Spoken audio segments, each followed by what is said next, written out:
नमस्कार विद्यार्थी मित्रांनो, आपल्याला लेटेस्ट अपडेट त्याचबरोबर 3 मे 2026ला नीट एक्झाम देणाऱ्या सर्व विद्यार्थ्यांकरता स्मार्ट वर्क कशा पद्धतीत करायचं आहे, येणाऱ्या काळात आपण सध्या काय करणं गरजेचं आहे, कशी प्रॅक्टिस करायची, त्याचबरोबर 3 मे 2026च्या नीट एक्झाममधील 3 तास किती महत्त्वाचे आहे आणि कशा पद्धतीत पेपर प्रॅक्टिस आणि पेपर सोडविणं गरजेचं आहे सक्सेस होण्याकरता, हे सर्व फंडे या व्हिडिओमध्ये मी सांगणार आहे.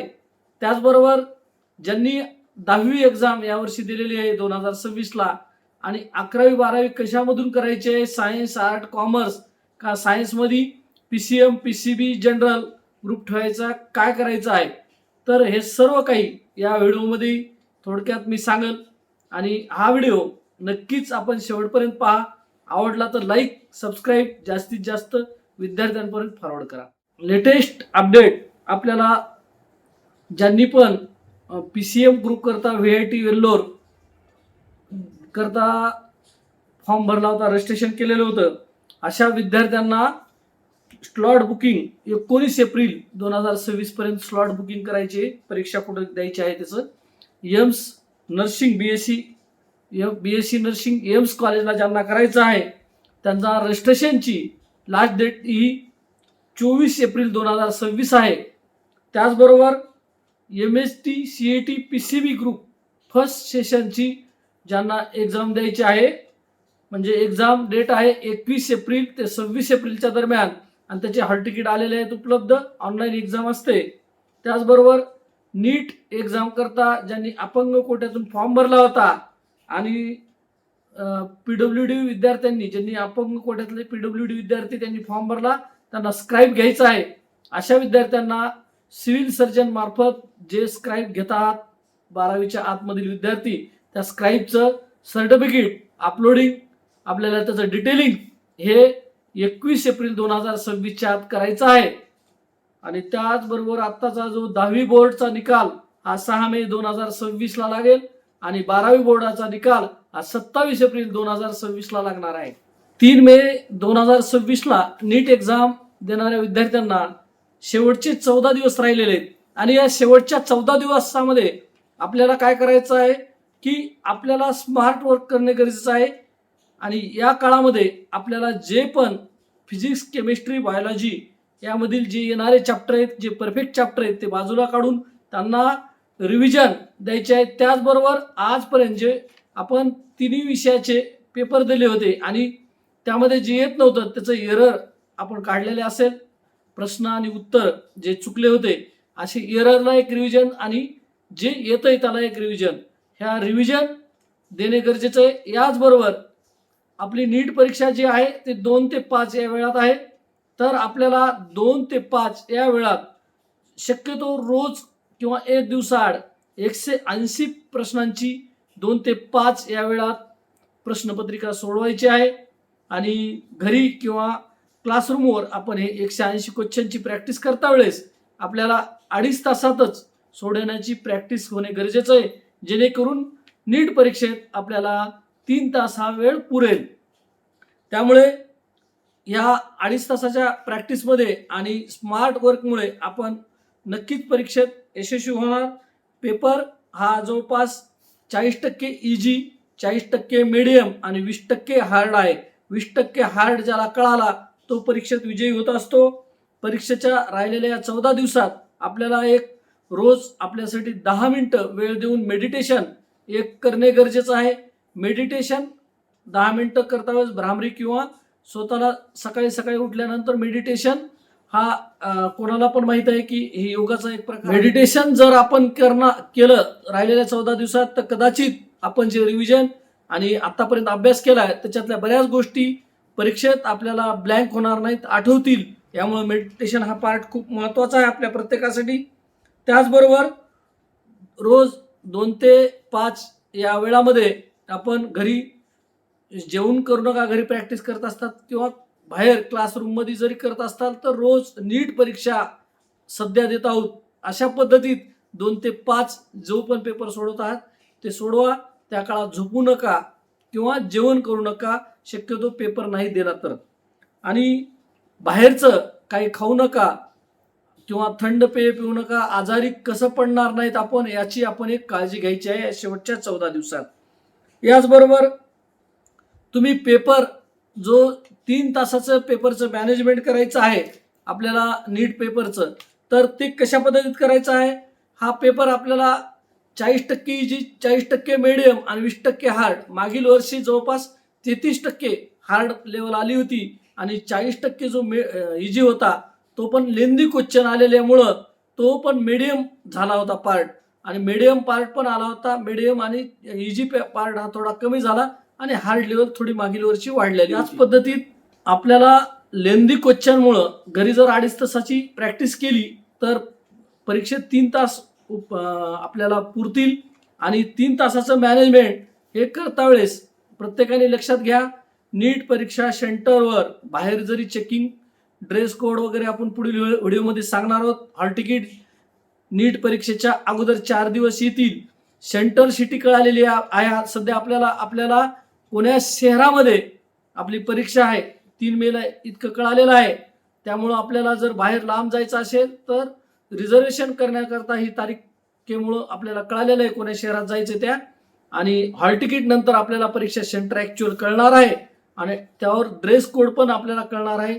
त्याचे डिटेल आपण पुढील व्हिडिओमध्ये ज्यावेळेस हॉल तिकीट येईल परीक्षेच्या 4 दिवस अगोदर किंवा 5-6 दिवस अगोदर येऊ शकतात, तर त्याचा आपण डिटेल पुढील व्हिडिओमध्ये सांगू.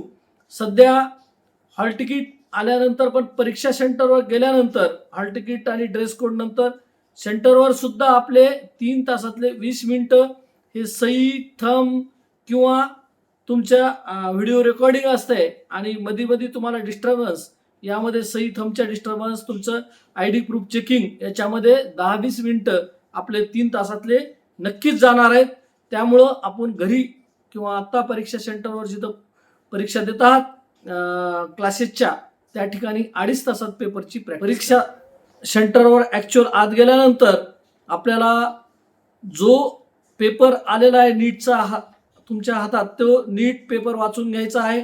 त्यामधील महत्त्वाचं तुमची आन्सर शीट आणि पेपरचा स्लॉट एक आहे का, क्वेश्चन क्रमांक आणि आन्सर शीटवरील क्रमांक बरोबर आहे का हे पाहून घ्यायचं आहे. नंतरच त्याचे कशा पद्धतीत राऊंड फॉर्म तुमचा फिल करायचा आहे ते आपण पुढे व्हिडिओमध्ये सांगणार आहोत. सध्या तरी 3 तासाचं मॅनेजमेंट कशा पद्धतीत करायचं आहे, तर परीक्षेत 3 तासात तुम्हाला पहिल्या 1.5 तासात जो पण पेपर आपल्याला 180 क्वेश्चनपैकी जे क्वेश्चन 100% ॲक्युरेट येतात किंवा 100% बरोबर आहेत असे वाटत आहेत, ते फिजिक्सचे असतील, केमिस्ट्रीचे असतील, बायोलॉजी, तिन्ही विषयाचे मिळून क्वेश्चन आपण अटेम्प्ट करायचे. आणि पहिल्या 1.5 तासात 100 ते 120 क्वेश्चन आपले अटेम्प्ट होणं गरजेचं आहे. ज्याला MBBSला एम्स सारख्या इन्स्टिट्यूटला जायचं आहे त्यांनी 100 ते 120 क्वेश्चन पहिल्या 1.5 तासात अटेम्प्ट झाले पाहिजे आणि त्याचे राऊंड सहित झाले पाहिजे. नुसते आलेच पाहिजे नाही, तर तुम्हाला राऊंड सुद्धा पहिल्या 1.5 तासात झाले पाहिजे.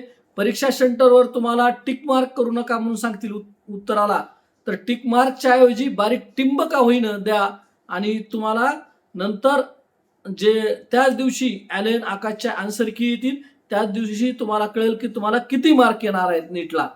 ते ±10 मार्काचं होऊ शकते ॲलेन आकाशच्या आन्सर कीनुसार, पण तुम्ही टिक मार्क करून एक परीक्षेत घेणं गरजेचं आहे 3 तासात. आणि पहिला स्लॉट हा तुम्हाला जो येतो तो पार्ट सोडवणं गरजेचं आहे. या 3 तासाच्या मॅनेजमेंटमध्ये 1.5 तासात तुमचे 100 ते 120 क्वेश्चन अटेम्प्ट केले तर तुमचे 100 अटेम्प्ट करणाराचे 80 राहतील आणि 120 अटेम्प्ट होतील त्यांचे 60 क्वेश्चन राहतील राहिलेल्या 1.5 तासात. यामध्ये राहिलेल्या 1.5 तासात तुम्हाला मिनिमम क्वेश्चन असे अटेम्प्ट करा की जे 70 ते 80% तुम्हाला ॲक्युरेसी लेवल वाटते. 100% ॲक्युरेसी लेवल वाटणारे तुम्ही पहिले 120 ते 100 क्वेश्चन सोडलेले आहेत, पण 60 ते 80 क्वेश्चन ज्याचे राहिलेले आहेत त्यांनी 70 ते 80% तुम्हाला गॅरंटी वाटायली की याचा आन्सर हे असू शकते असे क्वेश्चन अटेम्प्ट करायचे. हे सेकंड स्टेप आहे आणि अटेम्प्ट केल्यानंतर लगेच आपल्याला राऊंड करायचं आहे. मग राहिलेले ज्याचे 80 असतील त्याचे मिनिमम 50 क्वेश्चन तरी सेकंड पार्टमध्ये म्हणजे राहिलेल्या 1 तासात, पहिल्या 1.5 तासात तुमचे 100 ते 120, नंतरच्या 1.5 तासापैकी 1 तासात तुमचे 50, 80 राहिले त्याचे 50, 60 राहिले त्याचे 40 क्वेश्चन अटेम्प्ट होणे गरजेचे आहे. म्हणजे 2.5 तासात नीटमध्ये तुमचे एकूण क्वेश्चन 150च्या जवळपास 2.5 तासात अटेम्प्ट होणं गरजेचं आहे. या पद्धतीत पहिला 1.5 तास नंतर 1 तास आपण अटेम्प्ट केल्यानंतर 150 जवळपास क्वेश्चन ज्यांचे अटेम्प्ट होतील किंवा 150 प्लस होतील काही जणांचे जे जास्त प्रॅक्टिस करणारे किंवा 2.25 तासात 2.5 तासात घरी प्रॅक्टिस करणाऱ्या विद्यार्थ्यांचे राहिलेले क्वेश्चन मात्र आपण अर्ध्या तासात जे सोडवणार आहात ते 70 ते 80% सोडवले, पण 50 ते 60%च्या जवळपास वाचताल असे अगोदर अटेम्प्ट करा. 9-10 क्वेश्चन राहिलेल्या ज्यांचे 30 राहतील 20 राहतील त्यातले 9-10 क्वेश्चन हे मिनिमम 60% गॅरंटी वाटतील. कन्फ्युजन नाहीये. 60% असे अटेम्प्ट करा आणि 50-50 वाटणारे जर आपल्याला सोडवायला वेळ मिळाला तर 4 ते 5 क्वेश्चन अटेम्प्ट करा. जास्त क्वेश्चन असे अटेम्प्ट करू नका. अशा पद्धतीत आपण 3 ते 4 स्टेपमध्ये पेपर अटेम्प्ट करायचा आहे. अटेम्प्ट केलेल्या क्वेश्चनला लगेच राऊंड करायचे जेणेकरून राऊंड आपले खालीवरी होणार नाहीयेत.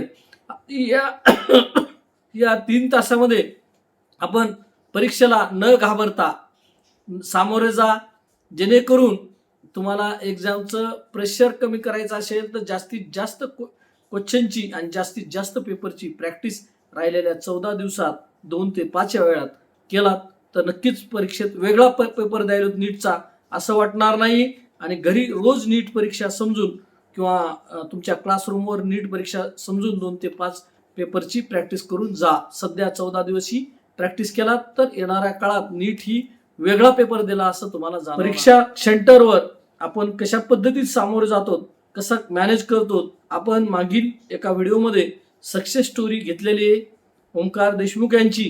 त्याच्यात त्यांनी सांगितलं होतं की त्याचा परीक्षेत पहिला क्वेश्चन चुकला होता आणि तो शेवटचा, त्याचा क्वेश्चन एकच मायनस होता तो पण पहिला, आणि त्या पहिल्या क्वेश्चनला त्यांनी डोळे झाकून हँडल केलं. किंवा भारतामध्ये जे विद्यार्थी परीक्षा द्यायले त्याच्यापैकी 1 लाख विद्यार्थी तरी माझ्यासारखे असतील की पहिला क्वेश्चन चुकवणारे, आणि मी काही वेगळं केलं नाही. जाऊ द्या, चुकला तर त्याचा विचार डोक्यातून काढला आणि पुढच्या पेपरला सामोरे गेला, पुढच्या प्रश्नांना सामोरे गेला आणि परीक्षेत एकही प्रश्न नंतर चुकला नाही. असं आपण पण परीक्षेत कसं हँडल करतात, चुकला आणि आपल्याला लक्षात आलं तरी ते तिथंच सोडून द्यायचं आणि त्याला तिथंच मॅनेज करायचं. ज्याला कळालं तो जिंकला, ज्याला हार्ड क्वेश्चन कळाले तो जिंकला. परीक्षेत तुम्हाला स्मार्ट वर्क करणं गरजेचं आहे.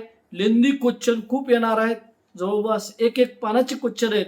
त्यामुळं वाचनाची स्पीड आणि प्रश्न सोडवण्याची स्पीड ही घरी आणि सध्याच्या क्लासरूमवर आपल्याला खूप महत्त्वाचा पार्ट राहणार आहे आपल्या नीट परीक्षेकरता. सर्वांना नीट परीक्षेचं बेस्ट ऑफ लक. आपल्याला नक्कीच पेपर एकदम चांगला जाईल जर या पद्धतीत पेपर सोडवायचं आपण तयारी केलीत. आणि आपल्याला ज्या पण अडचणी असतील ते नक्की वेळोवेळी आम्हाला संपर्क केला तर आपण अजून काही तुमच्या क्वेरी प्रत्येकाच्या सांगू आणि नक्कीच तुमच्या एक्झाम सेंटरवर 50 मार्क तरी आपल्या काही मार्गदर्शन वाढतील ही भरपूर पालकांचे फोन आले की 10वी नंतर काय घ्यावे. यामुळे एक छोटंसं मार्गदर्शन की 10वी नंतर आर्ट, कॉमर्स, सायन्स या तिन्ही फॅकल्टीपैकी ज्यांना पण जायचं आहे शक्यतो सायन्स घ्या. आर्टला जायचं आहे त्यांना, ज्यांना स्पर्धा परीक्षेत भविष्यात जायचं आहे ते सायन्स घेऊन पण जाऊ शकतात, आर्ट घेऊन पण जाऊ शकतात. आणि कॉमर्स ज्यांना CA वगैरे व्हायचं आहे, बँकिंगकडे जायचं आहे अशांनी कॉमर्सकडे विचार करावा. आणि सायन्स घेता वेळेस PCM का PCB, तर PCMचा विचार करता वेळेस ज्याचं मॅथ किंवा फाउंडेशन पक्क झालेलं आहे, JEE किंवा JEE ॲडव्हान्स क्वालिफाय होऊ शकतात अशा विद्यार्थ्यांनी, ज्यांना भविष्यात पैसे कमवायचे आहेत अशा विद्यार्थ्यांनी इंजिनिअरिंगचा विचार करायला आहे, इंजिनिअरिंग फील्डकडचा. ज्यांना मेडिकल फील्डकडचा विचार करायचा आहे PCB, अशांना काही सेवाभाव भविष्यात करायची इच्छा असेल अशांनी PCBचा विचार करावा. आणि मीडियम विद्यार्थी असेल पण सायन्स घ्यायचं त्यांनी जनरल घ्या. आणि भरपूर पॅरामेडिकल, मेडिकल कोर्सेस पण आहेत, इंजिनिअरिंगमध्ये पण खूप आहेत. आणि NDA, आयसर, नेस्ट सारख्या तुम्हाला रिसर्चचे पण एक्झाम आहेत. त्याचबरोबर इंजिनिअरिंग क्षेत्रामध्ये पण भरपूर स्कोप आहे, मेडिकल क्षेत्रात पण भरपूर स्कोप आहे. आणि पॅरामेडिकलच्या पण जागा 12वी सायन्सवर आहेत. ITI सारखे टेक्निकल कोर्स पण आहेत. तर तुम्ही सायन्स घेताल तर बेटर राहील हे मी सांगतो. आणि विद्यार्थी कसा आहे तुमचा तो ठरवून त्या विद्यार्थ्याला पुढील इंटरेस्ट ठरवून पैसे कमवायच्या दृष्टीने इंजिनिअरिंग फील्ड आहे आणि मेडिकल फील्ड सेवाभाव प्लस पैसा आहे. या दृष्टीने आपल्याला जे पण बोर्डाचे मार्क येतील त्यानुसार आपल्याला परीक्षेला सामोरे जावं लागणार आहे. बोर्डाचे पण ग्रुपिंग मार्क लागतात नीट परीक्षेला, ते मी सांगतो. तर फक्त EWS आणि ओपन कॅटेगरीच्या विद्यार्थ्यांना PCB तिन्ही विषयाचे मिळून 150 मार्क लागणार आहेत. मेडिकल कोर्स करता फिजिक्स म्हणजे मेडिकल म्हणजे MBBS, BDS, BMS, BHMS या 4 कोर्स करता ज्यांना जायचं आहे त्यांना आपल्याला 150 मार्क EWS आणि ओपनला लागणार आहेत. बाकी सर्व कास्टला SCBC, VJ, NT1, NT2, NT3, OBC, SC, ST या सर्व कास्टला आपल्याला 120 मार्क लागणार आहेत. PCB फिजिक्स, केमिस्ट्री, बायोलॉजी या तिन्ही विषयाचे मिळून बोर्डाचे. तर या पद्धतीत नीटला पण क्वालिफाय असतो रेशो. जे विद्यार्थी भारतामध्ये परीक्षा देतात त्याच्या 50% कॅटेगरीनुसार, कॅटेगरी विद्यार्थ्यांना 40% म्हणजे देणाऱ्या विद्यार्थ्याच्या 40%, देणाऱ्या विद्यार्थ्याच्या 50% विद्यार्थ्यांचे जे मार्क राहतील. मागील वर्षी हा फर्स्ट 113 मार्क कॅटेगरीसाठी होता आणि 144 मार्क हे ओपन EWS कॅटेगरी करता क्वालिफाय रेशो होता. म्हणजे यापुढील मार्क असणारे विद्यार्थी हे MBBS, BDS, BMS, BHMS कोर्सला पात्र होते. तर यावर्षी पण तसा क्वालिफाय रेशो राहतो. तर क्वालिफाय होणे गरजेचं आहे ज्यांना MBBS, BDS, BMS, BHMS course करायचा आहे. आपण या पद्धतीत सविस्तर माहिती या व्हिडिओमध्ये सांगण्याचा प्रयत्न नक्कीच केलेला आहे. अजून काही आपलं राहिलं असेल काही माहिती किंवा आपल्याला हवी असेल तर आम्हाला कॉमेंट्स बॉक्समध्ये कॉमेंट्स करून विचारू शकता किंवा आमच्या डिस्क्रिप्शनमध्ये जी पण आम्हाला योग्य वाटेल ती आम्ही माहिती टाकत असतो ती आपण पाहून घ्यायची आहे. आणि आम्हाला कॉमेंट्स करून विचारा. आम्हाला आमच्या फोन नंबरवर पण आम्हाला माहिती विचारू शकता. आणि येणाऱ्या काळात सर्व विद्यार्थ्यांना बोर्ड परीक्षेच्या निकालाला 10वी आणि 12वीच्या त्याचबरोबर नीट परीक्षेला सामोरे जाणाऱ्या सर्व विद्यार्थ्यांना बेस्ट ऑफ लक. धन्यवाद.